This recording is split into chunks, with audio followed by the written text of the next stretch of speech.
वर्षी धडाकेबाज या महाराष्ट्रातील आणि भारताच्या टेनिस क्रिकेट मधील मानाच्या आणि प्रतिष्ठेच्या स्पर्धेची मोटरसायकल जाते. विकेट घेतल्या, 126 रन केल्या शहापूरचा वंडर बॉय.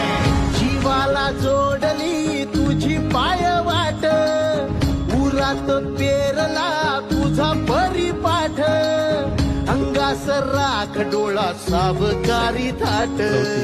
चौथी आहे आणि आज धडाकेबाजच्या या मोटरसायकलवर बसलाय. कसं वाटतं आणि अर्जुन कसं वाटतं, म्हणजे कुणाकुणाचं वाटतं कारकिर्दीमध्ये इथपर्यंत निळाईच्या भाळाला